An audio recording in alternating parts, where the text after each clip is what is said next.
The big news of the day is the fact that during the entire 2021 NFL draft, there were no black college football players taken out of the 7 rounds and more than 256 picks made by NFL teams this year.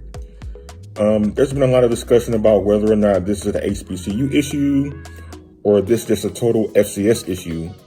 In doing some quick research about it, I found that there were 657 draft eligible players this year.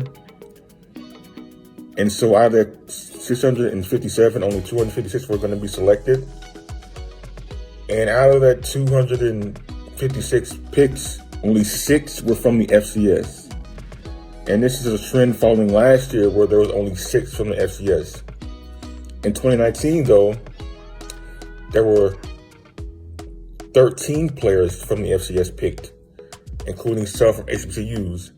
Now, 2021 might be a glaring oversight, or it might be a trend in terms of black college players not getting drafted.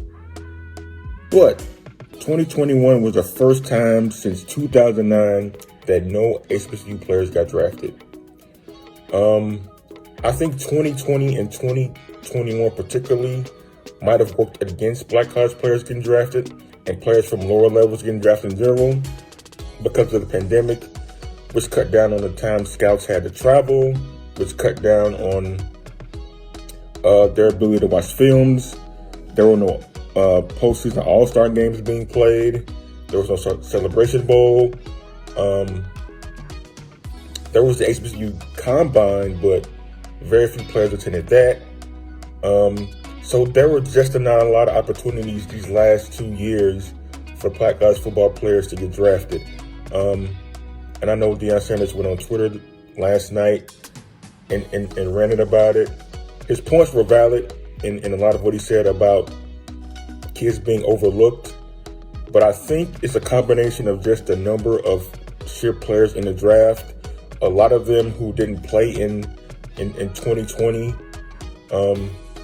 And a lot of players who got that extra year of eligibility decided to play out their seasons and then enter the draft. You have to factor in the fact that in terms of the SWAC and the MEAC, they didn't play in the fall of 2020. They played in 2021 in the spring, so a lot of their players were not draft eligible either. So there's a lot of factors that went into some players maybe not getting drafted. So what do you guys think? Is this more of an issue with the FCS talent pool shrinking?